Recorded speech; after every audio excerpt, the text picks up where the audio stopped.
కుమార్తె మరణంపై ఇటు రాధాగాయత్రి తండ్రి సుధాకర్ ముస్సోరి పోలీస్ స్టేషన్లు అక్కడ పోలీసుల చుట్టూ తిరుగుతున్నారు.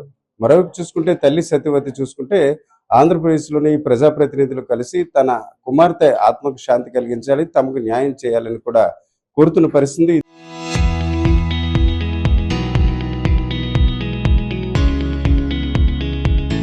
దశలో టీడీపీ అధ్యక్షులు పల్లా శ్రీనివాస్ గారిని కలిశారు. పల్లా శ్రీనివాస్ గారు కూడా ఈ విషయంపై హోంమంత్రితో కూడా మాట్లాడినట్టు మనకు తెలుస్తుంది. వారి కుటుంబ సభ్యులు సత్యవతి గారితో పాటు రాధా గాయత్రికి సంబంధించిన బంధువులు కూడా ఉన్నారు. సరే, అదే మీరు కూడా మాట్లాడారు కదా పల్లా శ్రీనివాస్ గారితో, ఏం మాట్లాడారు, ఆయన ఎట్లా రెస్పాండ్ అయ్యారు? ఈ కార్యక్రమం ఈ యొక్క కేసు గురించి మనం 9 రోజులు బట్టి 8 రోజులు బట్టి చాలా నరకం అనిపిస్తున్నామండి. ఇది ఎంతవరకు వెళ్తుందో మాకు భయం వేసి మనకి ప్రజాబంధువైనటువంటి పల్లా శ్రీనివాసరావు గారిని ఆశ్రయించడం జరిగింది. ఎందుకంటే వారికి యొక్క మా బాధ వెలగరిస్తే మాకు న్యాయం చేకూరుతా అని చెప్పి మా అక్కయ్య గారు ఆవిడ తీసుకురావడం జరిగిందండి. మొత్తం అంతా ఆ రోజు నుంచి ఈ రోజు వరకు కూడా ఈ కేసు గురించి ఆయన మాకంటే ముందు ఎక్కువగా ఆయనే చూసి చాలా బాధపడుతున్నట్టుగా చెప్పారు. కాబట్టి ఈ కేసు మీద హోమ్ మినిస్టర్ అనిత గారితో కూడా మాట్లాడి ఇప్పుడే మా ముందే ఆవిడ కూడా తక్షణమే ఈ కేసుకి ఎవరు నేరస్తులు 100% శ్రీచరణ్ అనేటువంటి ఆయన తన భర్త అంటే మా రాధా గాయత్రి మేనకోళ్ళ భర్త ఈ యొక్క చేసి ఉంటాడని చెప్పి నమ్ముతూ అక్కడ డెహ్రాడూన్ పోలీసులు ఇచ్చినటువంటి కేసు 103 ఏదో పెట్టారు, మర్డర్ కేసు. దాన్ని పరిగణన తీసుకొని ఇక్కడ లోకల్ డిఎస్పీ గారితో కూడా మాట్లాడి వెంటనే దీనికి న్యాయం చేసి అబ్బాయిని అరెస్ట్ చేయాలని చెప్పి మా ముందే మాకు ఆవిడ చెప్పడం జరిగింది. అన్ని విధాలుగా మీ యొక్క ఈ కేసు విషయంలో మీకు ఎటువంటి న్యాయం కావాలన్నా ఆ న్యాయాన్ని మేము తప్పకుండా మీకు మా యొక్క అండదండలు ఉంటామని చెప్పి మాకు భరోసా ఇవ్వడం జరిగిందండి. తల్లి సత్యవతి గారు ఉన్నారు. అమ్మ, ఈ టైంలో మీకు ఇబ్బంది పెడుతున్నాం తప్పదు. మరి పల్లశ్రీ గారిని మీరు కలిశారు, కలిసిన తర్వాత కొంత ధైర్యం వచ్చిందా, ఎట్లా అనిపిస్తుంది? ధైర్యంగా ఉన్నామండి. న్యాయం చేస్తానని నాకు చెప్పారు. అనిత గారితో కూడా మాట్లాడించారు. చాలా దీనిగా ఉంది. నాకు కొంచెం నా పిల్ల ఆత్మ శాంతిస్తుందని నేను నమ్ముతున్నాను. ఆ అబ్బాయికి ఏ శిక్ష వేయాలన్నది ప్రభుత్వం చూసుకోవాలి. మా చేతుల్లో ఏముందండి, మాకు కావాలి ఆ అబ్బాయికి శిక్ష పడాలి. అది ఏ శిక్ష అన్నది తెలియదు. నేను చాలా బాధపడుతున్నానండి. ఈ విషయంలో నేను ఇంతకన్నా ఏం చెప్పగలనండి. అలా అడుగుతున్నారే కానీ నాకు ఇంక మాటలు రావట్లేదండి చెప్పడానికి. అప్పుడు మనం శ్రీచరణ్ మేము కూడా కలిస్తే ఆయన ఏమంటున్నారంటే కొంత కోపంలో అట్లాగా మా ఆత్మ మాట్లాడుతూ నేను వాళ్ళకి ఒక కొడుకు లాంటి వాడిని అంటున్నాను. నిజం ఆయన మాటలు మీరు నమ్ముతున్నారా? నమ్మమండి. ఆ విషయం అయితే నేను అసలు నమ్మను. నాకు నీరసం లేకపోయినా ఓపిక తెచ్చుకున్నానో చెప్తానండి. ఆ విషయం అయితే నేను నమ్మను. వాడు కొడుకుగా చూస్తున్నానంటే ఉట్టి అబద్ధం. అది మా పిల్లని అలాగా చేసిన వాడు నాకు కొడుకు ఎలా అవుతాడండి? అలాంటప్పుడు పిల్లనే జాగ్రత్త చూసుకుంటాడు కదా. చేతిలో అందించాము, ఆ పిల్లనే జాగ్రత్తగా చూసుకున్నవాడు నాకు ఎలాగండి కొడుకు అవుతాడు? పిల్లని చంపేసి నేను కొడుకుగా చూసుకుంటాను మిమ్మల్ని అనే మాట ప్రభుత్వాలు నమ్మొచ్చునేమో కానీ తల్లిగా నేనైతే నమ్మను సార్. నాకు ఆ అబ్బాయి మీద అనుమానం ఉందండి. ఈ అనుమానం మాత్రం ఆ అబ్బాయే చంపాడు, ఆ అమ్మాయికి ఏదో పాయిజన్ పెట్టి చంపాడు. ఇదైతే మాత్రం నేనే చెప్పగలను. ఆర్ట్ఫుల్గా ఉంది అదేని. ఎవరేం చెప్పినా నేను విన్ను.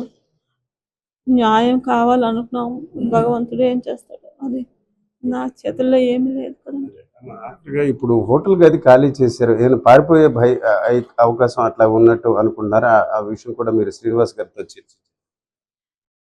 తెలియదండి. హోటల్గా అది ఖాళీ చేశారని ఇప్పుడే నాకు తెలుస్తున్నది. చేసి వెళ్ళిపోతే భయం అనేది ఉంటే పారిపోతాడు కదండి. భయపడుతున్నాడేమో అనుకుంటున్నాను నేను. తను తప్పు చేసి ఉంటేనే పారిపోయి ఉండొచ్చేమో. నాకు అంత మరి దాని మీద అవగాహన లేదండి. వెళ్ళిపోయాడా ఉన్నాడు, ఇంకా కార్యక్రమాలు ఉన్నాయి చేయవలసినవి. వెళ్ళిపోయారా ఉన్నారా అన్నది తెలియదండి. అది నేనేం చేయగలను, నాకేం తెలియదండి. వీళ్ళకే ఉన్నవన్నీ తెలియాలి. మా తమ్ముడు అండి అబ్బాయి, తనకే తెలియాలండి, వీళ్ళందరికీ తెలియాలి. ఇప్పుడు ఈ రోజు నుంచి కార్యక్రమం చేయాలండి. మాకు మా సంస్కార ప్రకారంగా 12 రోజుల వరకు రోజు కార్యక్రమం చేయాలి. ఆల్రెడీ నిన్న మొన్న శుక్రవారం కూడా చేస్తున్నారు కార్యక్రమాలు. కార్యక్రమం చేస్తుంటే ఈ విషయాన్ని తెలుసుకొని సాయంకాలం ఆ రూము అంటే సింహాచలంలో ఏదో లాడ్జిలో వాళ్ళు ఉన్నారు, అది రాత్రి వాళ్ళు వెళ్ళిపోయినట్టుగా మాకు సమాచారం వచ్చిందండి. ప్రస్తుతం ఇప్పుడిప్పుడే ఫోన్ వచ్చింది మాకు. పంతులు గారు రోజు టైం ప్రకారంగా 9 గంటలకి అంత కూడా వెళ్తాడు అక్కడికి. ఆ సింహాచలం దగ్గరికి. ఆ పంతులు గారు వెళ్ళే టైంకి వాళ్ళు వచ్చి కార్యక్రమం చేస్తుంటారు. ఇప్పటిదాకా వాళ్ళు రాలేదని చెప్పి పంతులు గారు ఫోన్ చేశారన్నమాట. మరోసారి ఫోన్ చేయాలంటే వాళ్ళ ఫోన్ స్విచ్ ఆఫ్ వస్తుందో లేకపోతే అందుబాటులో లేదో ఆ పంతులు గారు మాకు ఇప్పుడు ఫోన్ చేశారన్నమాట జస్ట్ 1 నిమిషం క్రితం. వాళ్ళు రాలేదు కార్యక్రమానికి, ఎక్కడున్నారో ఏంటో మీరు కనుక్కోండి. ఇది జరుగుతుందండి. అంటే దాన్ని బట్టి చూస్తే వాళ్ళు ఎస్కేప్ అయినట్టుగా మాకు అనుమానం వస్తుంది ఎక్కడికి వెళ్ళిపోయారు అని చెప్పి.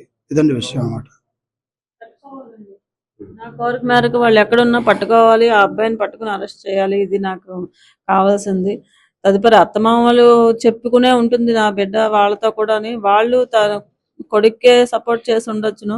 అందుకే అందరూ వెళ్ళిపోయారని అనుకుంటున్నాను. మొత్తం అందరినీ అరెస్ట్ చేయాలని నేను ప్రార్థిస్తున్నానండి. ఇప్పుడు మాత్రం ఇదే నాకు కావాల్సిన కోరిక కూడా. ఇంకా అంతేనండి. ఆ కొడుక్కి సపోర్ట్గా ఉండకూడదండి. తప్పు చేసాడు అంటే తప్పు నిలబడాలండి. మరి అలా చేయడం, అది ఎక్కడికి వెళ్ళిపోవడం అన్నది అది చాలా తప్పుడు పని. అదొకసారి పెద్దవాళ్ళుగా వాళ్ళు ఆలోచించుకోవాలి. నాకు ఇంత కష్టాన్ని తెచ్చిపెట్టారు. నేను ఇంకంతకన్నా ఏం చెప్పలేకపోతున్నానండి. వాడు ఎక్కడున్నాడో వెతికి పట్టుకోవాలండి. పట్టుకొని నా బిడ్డకి న్యాయం కావాలండి. నా కూతురు న్యాయం. మాకు ఒక్కగానొక్క పిల్లలు, మరి పిల్లలు లేరు. దాని పుట్టే పిల్లల్ని చూడాలని ఆశపడి జీవొచ్చే వాళ్ళని బతికున్నా సచ్చిన వాళ్ళతో సమానం అయిపోయి అక్కడ ఆయన కొండల్లో తిరుగుతుంది. ఆ పిల్ల 2 ఏళ్ళ పిల్లప్పుడు వచ్చేసారండి. రిటైర్ అయిపోయి వచ్చారు. పిల్ల కోసం వచ్చేసారు. ఆయన ఆర్మీలో చేసి ఆ చంటి పిల్లని తన చేతులుగా పెంచుకున్నారు. ఇక్కడ కాంట్రాక్ట్ దగ్గర చిన్న ఉద్యోగం చేసుకుంటున్నారండి. అతనికి పాపం ఏమీ తెలియదు. ఇలాంటి మంచివాడు అంటే పెళ్లి చేసామండి అంతే. ఇలా క్రూరుడు అనేసి తనకు తెలియదు. ఆ కొండల్లో ఇప్పుడు కూతురు కోసం ఎంత యాతన పడుతున్నారో అక్కడ. రోజు ఫోన్ చేస్తే ఇద్దరు ఒకరికొకరు చేసుకుని బాధపడతారు. ఏడుపు పిచ్చెక్కిపోతున్నారు. ఆయన సపోర్ట్గా 4గురిని పంపించామండి. 4గురు వెళ్ళారండి. ఇక్కడ నేను ఇలా తిరుగుతున్నానండి. ఇదంతా ఒక్కసారి మీరు అందరూ ఆలోచించుకోవాలి. ఆలోచించి నాకు న్యాయం చెయ్యండి. అందుకని నేను చెప్పలేకపోతున్నానండి. నాకు న్యాయం కావాలి. అమ్మ, మీరు కూడా కొద్దిగా అంటే న్యాయం కోసం చేస్తున్నారు. మేము కూడా న్యాయం కొంటాం. కొద్దిగా ఆరోగ్యం జాగ్రత్త. అదే మీ భర్త ఇంతకుముందు మంచుకొండలో అట్లా వర్క్ చేశారు అంటున్నారా? అట్లా జరిగిందమ్మా? ఆయన ఆర్మీ అండి. ఆర్మీలో చేసి రిటైర్ అయ్యారు. పాప 2 సంవత్సరాలు పిల్లప్పుడే ఆయన రిటైర్మెంట్ పెట్టుకొచ్చారు. పాప కోసం వచ్చేసారండి. ఆడపిల్లలు అంటే ముద్దు. మా ఇంట్లో ఆడపిల్లలు లేరు. మా పాపే ఆడపిల్ల. వచ్చేసరి ఇక్కడే ప్రైవేట్గా చేసుకున్నాం. మేము ఎప్పుడు ఇక్కడే ఉండేవారు. మేము ఎవరమో ఏంటో ఎవరికి అంత తెలియదు. ఆయన చాలా డిసిప్లైన్ అండి. చాలా డిసిప్లైన్గా ఉంటారు. మా పాపే అంతానండి. 15 ఏళ్ళు మా పాపను మేము పెంచామండి. చంటి పిల్ల. ఆ 15 సంవత్సరాల నుంచి ఈ రోజు వరకు, కిందటి వారం వరకు మమ్మల్ని పిల్లల్లా చూసుకుందండి. నాకు మమ్మల్ని పిల్లల్లా చూసుకున్న నోట్లో ఏదో దేనండి అంతా. ఆయనకి టచ్ ఫోన్ వాడడం కూడా తెలియదండి నా భర్తకి.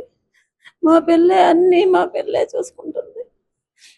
ఆయనకి ఏమీ తెలియదు. తండ్రి తల్లిని అంటే ఒక పిల్లల్లా చూసుకునేదండి. దానికి పుట్టే పిల్లల్లాగే మమ్మల్ని చూసుకునేది. అలాంటి పిల్ల ఈ రోజు లేదంటే అతను ఎంత బాధపడుతున్నారండి. ఆ కొండల్లో ఉన్నారు ఆయన ఇప్పుడు. తన కోసమే బాధపడుతుంది. న్యాయం కావాలండి అంతే. ఇంతకన్నా నేను ఇంకేం చెప్పలేదు సార్. ఒక రాధా గాయత్రి తల్లి ఆవేదన నిజంగా మనం ఆమెను ఈ సమయంలో మాట్లాడించడం కూడా కొంత బాధాకరమైన పరిస్థితి. భర్త ఏదైతే ఈ భారతదేశం కోసం గతంలో కొండల్లో పనిచేశారు, ఈరోజు న్యాయం కోసం కుమార్తె మరణంలో రహస్యం ఏంటి, దానికి సంబంధించిన అంశాలు ఏంటి, నిజం కోసం ఈరోజు ఈ కొండల్లో తిరుగుతున్నారని ఆ తల్లి సత్యవతి ఆవేదన వ్యక్తం చేస్తున్నారు. ఎట్టి పరిస్థితిలో నిందితుడిగానే అతను ఉంటాడో, అతను వాస్తవానికి చూసుకుంటే మాటలు మార్చి తమను తప్పుదారి పట్టించే ప్రయత్నం చేస్తున్నారు. ఈ దశలో వాళ్ళు పరారయ్యే అవకాశం ఉంటుంది కాబట్టి వారిని పట్టుకొని అరెస్ట్ చేయాలని సత్యవతి డిమాండ్ చేస్తున్నారు. కెమెరా పర్సన్ తిరుపతితో రామచంద్రరావు, RTV విశాఖపట్నం.